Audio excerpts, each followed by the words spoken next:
In this video, we're going to talk about the area of a sector and arc length. I want you to think about a sector of a circle as simply a slice of pizza.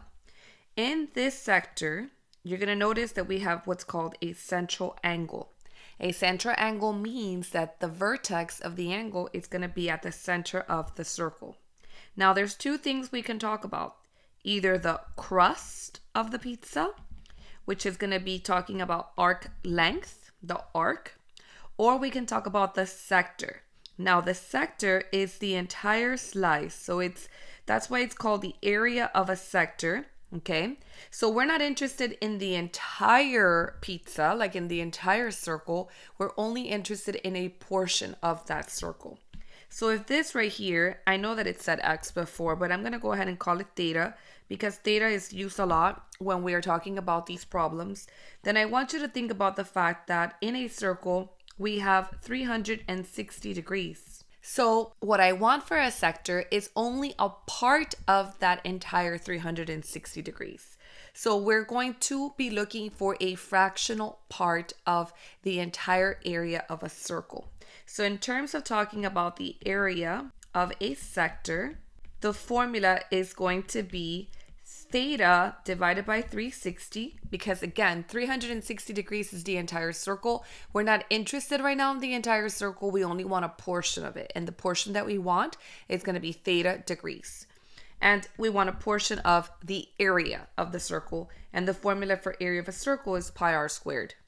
In terms of arc length, I want you to think, like I said, of the arc length as the length of the crust of the pizza. So just the part that I'm putting in right now as red, that's going to be arc length. Arc length is going to be related to the circumference of the circle. So instead of wanting to find the entire circumference, remember circumference is kind of like the perimeter of the circle, the distance all around. Instead of finding the entire circumference of the circle, we only want a portion of it. So similarly to the area of a sector, when you go to find arc length, the formula is going to be theta out of 360 degrees times 2 pi r, because 2 pi r is the formula for the circumference of a circle.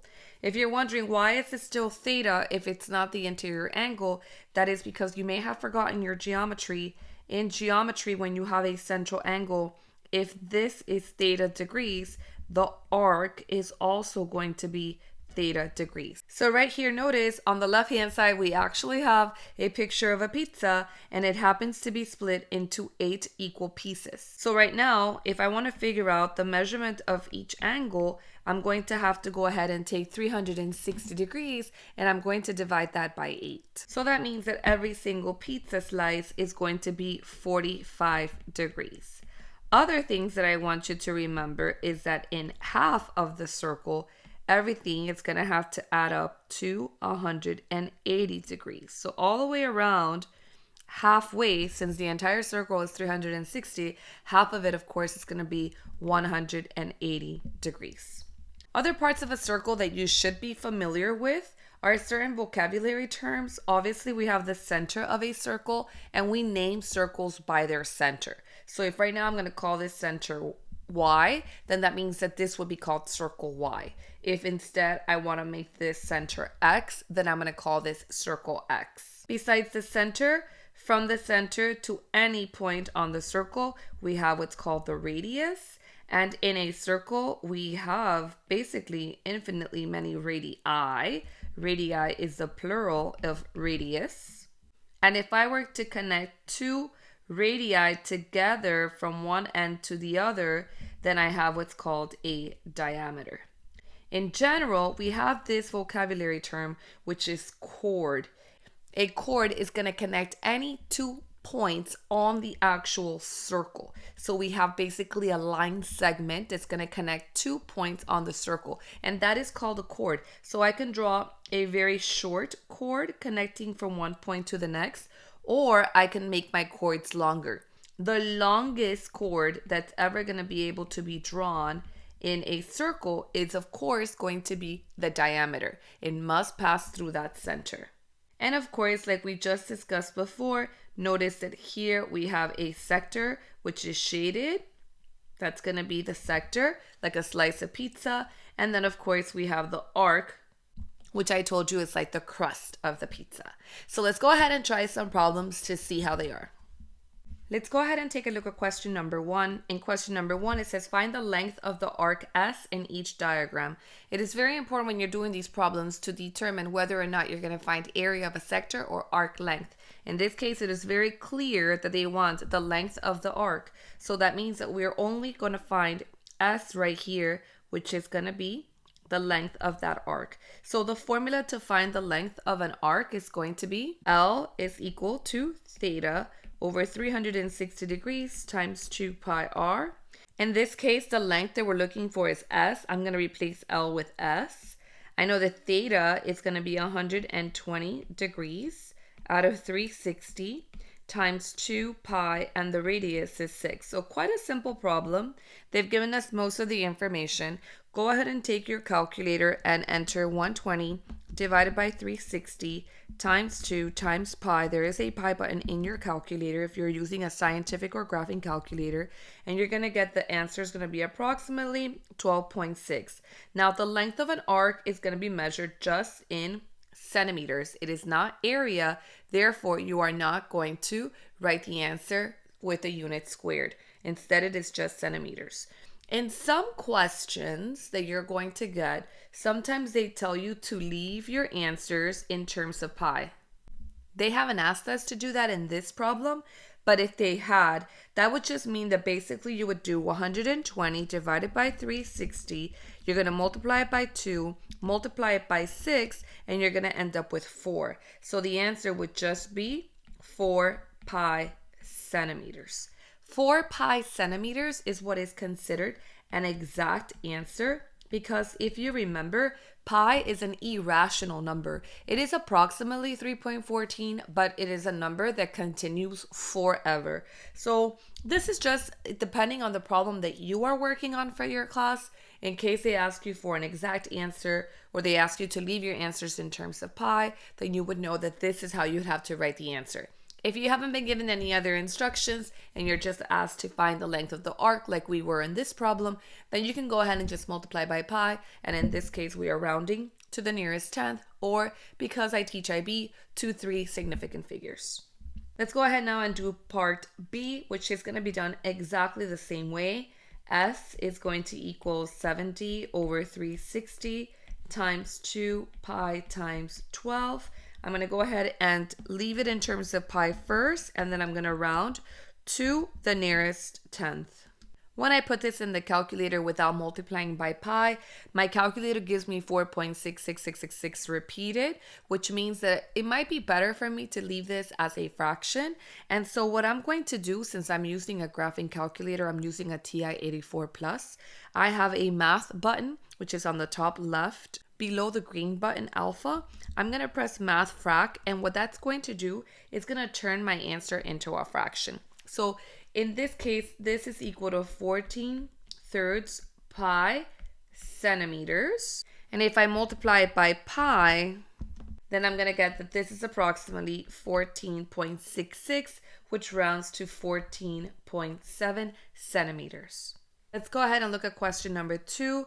In question number 2, it says to find the area of the sector and the arc length. So they want both of them in this case, determined by the given radius and central angle. Give your answer correct to 3 significant figures. So here, at least we have more direct instructions as to how to give our final answer.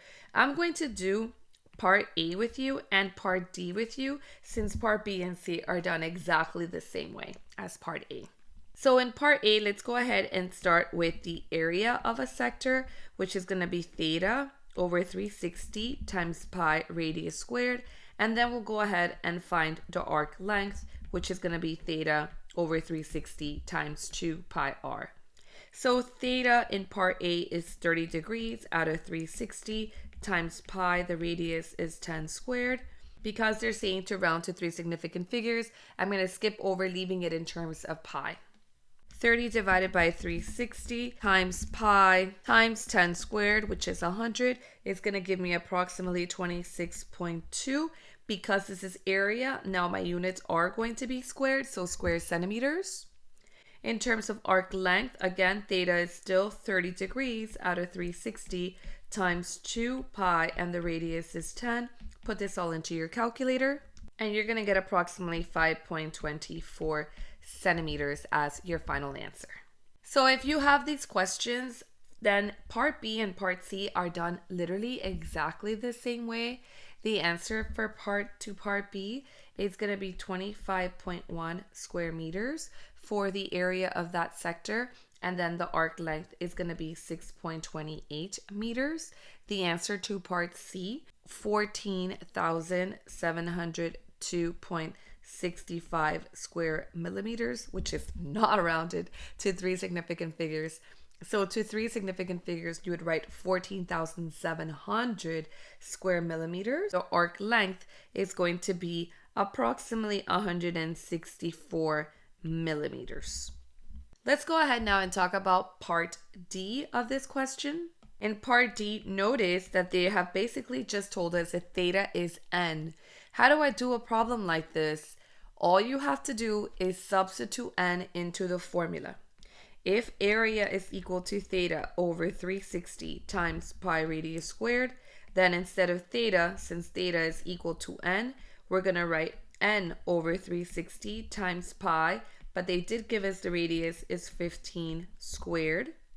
So this means that the area is equal to n over 360 times pi. This is going to be 225.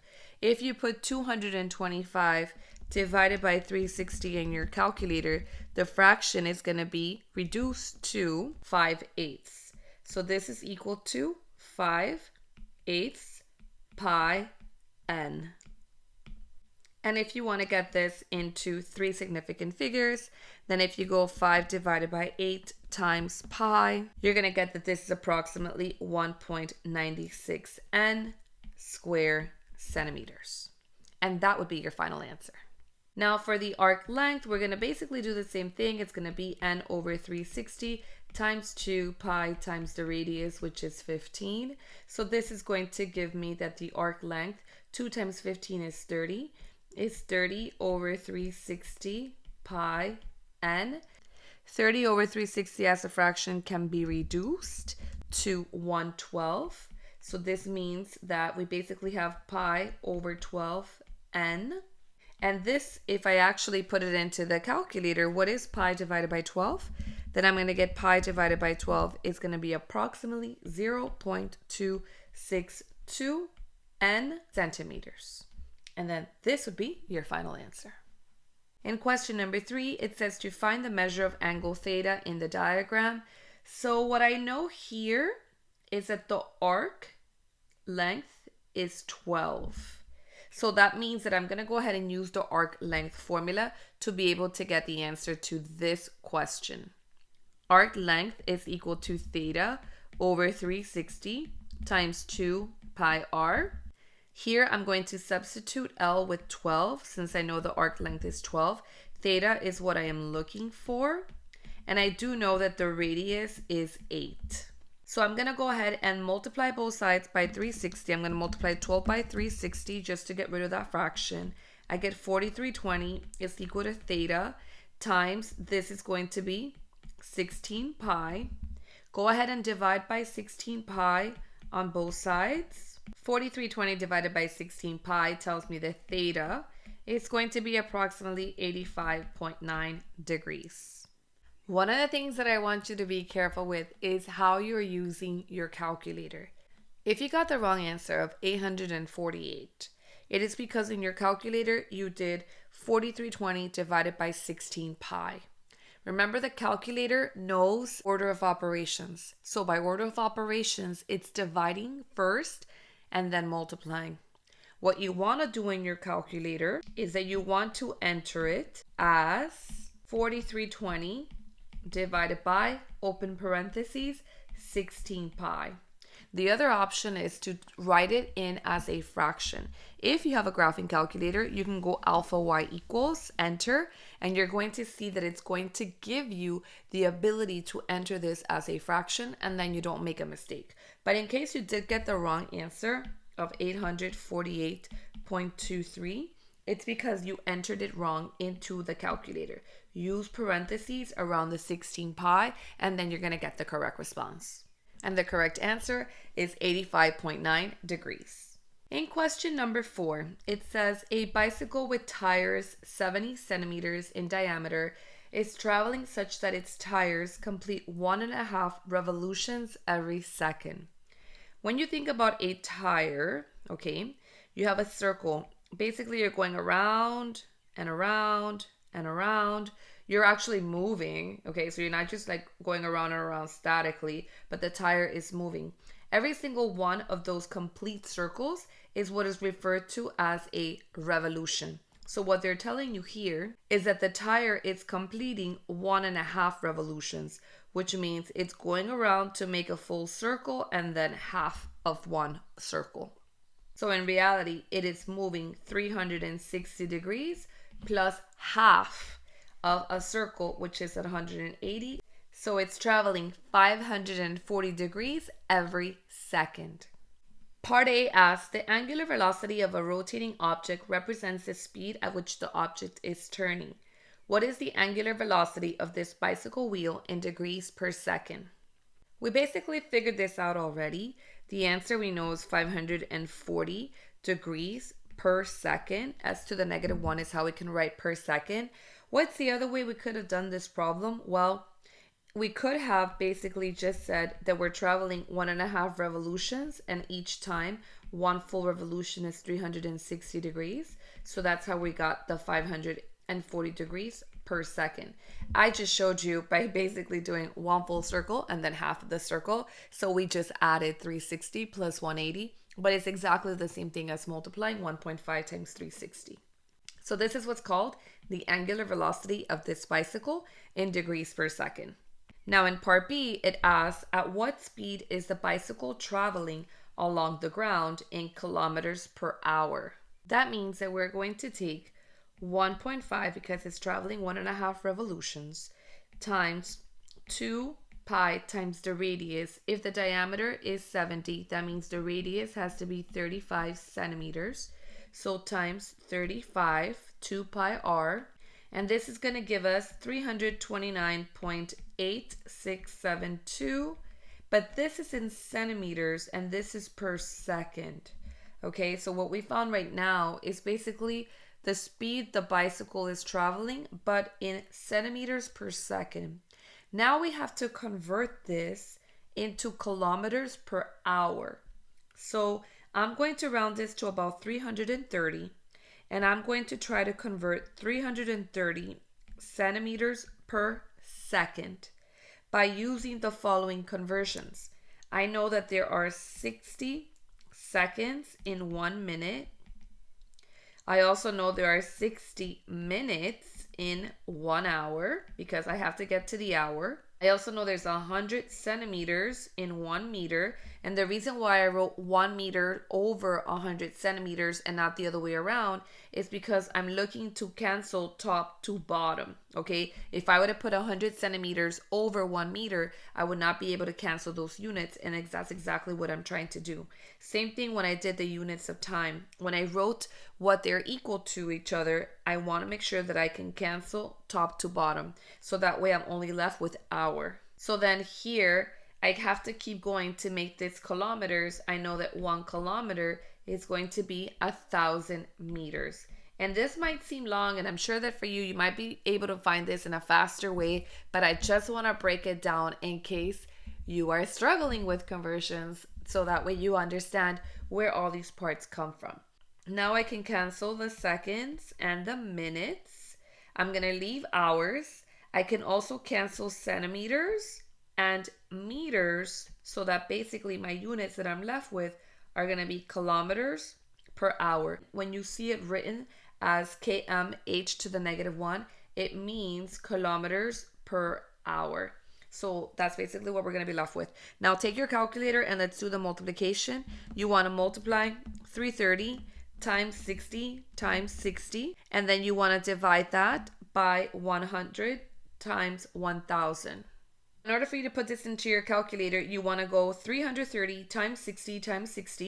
And then when you put divided by, make sure you open parentheses 100 times 1000, and your answer should be 11.88 kilometers per hour.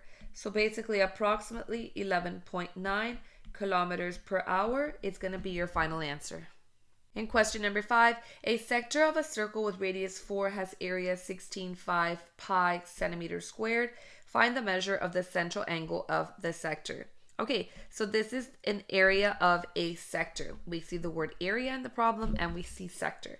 So area of a sector is theta over 360 times pi radius squared. They tell me the area is 16 over 5 pi. Do not include units in your calculations, okay? Units are only for the end of the problem. And then you're going to put theta over 360 because, again, you're looking for the angle. That's what you don't know. Times pi, and the radius they told me is 4 squared. So I'm going to simplify the right-hand side a little bit. 16 over 5 pi is equal to 16 pi over 360 theta. I went ahead and I multiplied this, 16 pi. And now I'm going to take my calculator and I'm going to multiply both sides by the reciprocal by 360 divided by 16 pi so that it cancels here. In your calculator, 360 times 16 times pi divided by, remember to open parentheses, 16 times pi times 5. And you're going to get that theta is going to equal 72 degrees. So it actually came out to be a beautiful integer. And then the last question that we're going to do in this video, in circle O, the value of the area of the shaded sector is equal to the value of the length of arc L. Find the radius of the circle. Well, there's a picture, but there's absolutely no numbers in this picture. So what are we going to work with? The only thing we can do is work with the information they've given us and work with the actual formulas. In this case, it says the value of the area of the shaded sector is equal to the value of the length of the arc. That means theta over 360 times pi r squared has to equal theta over 360 times 2 pi r. If we look at both sides of this equation, what completely matches? I see theta over 360 on both sides, so I can cancel them out on both sides. I also see pi on both sides, so I can cancel it out. What I'm left with is r squared is equal to 2r. And you might be thinking, can't I just cancel out one of the r's? And the answer is yes, you can. I can go ahead and cancel r squared with r, and that's going to give me that the radius has to equal 2. Hope you found this video helpful. Remember to subscribe to my channel for more help with math so that you can say, yes, I can do math with confidence.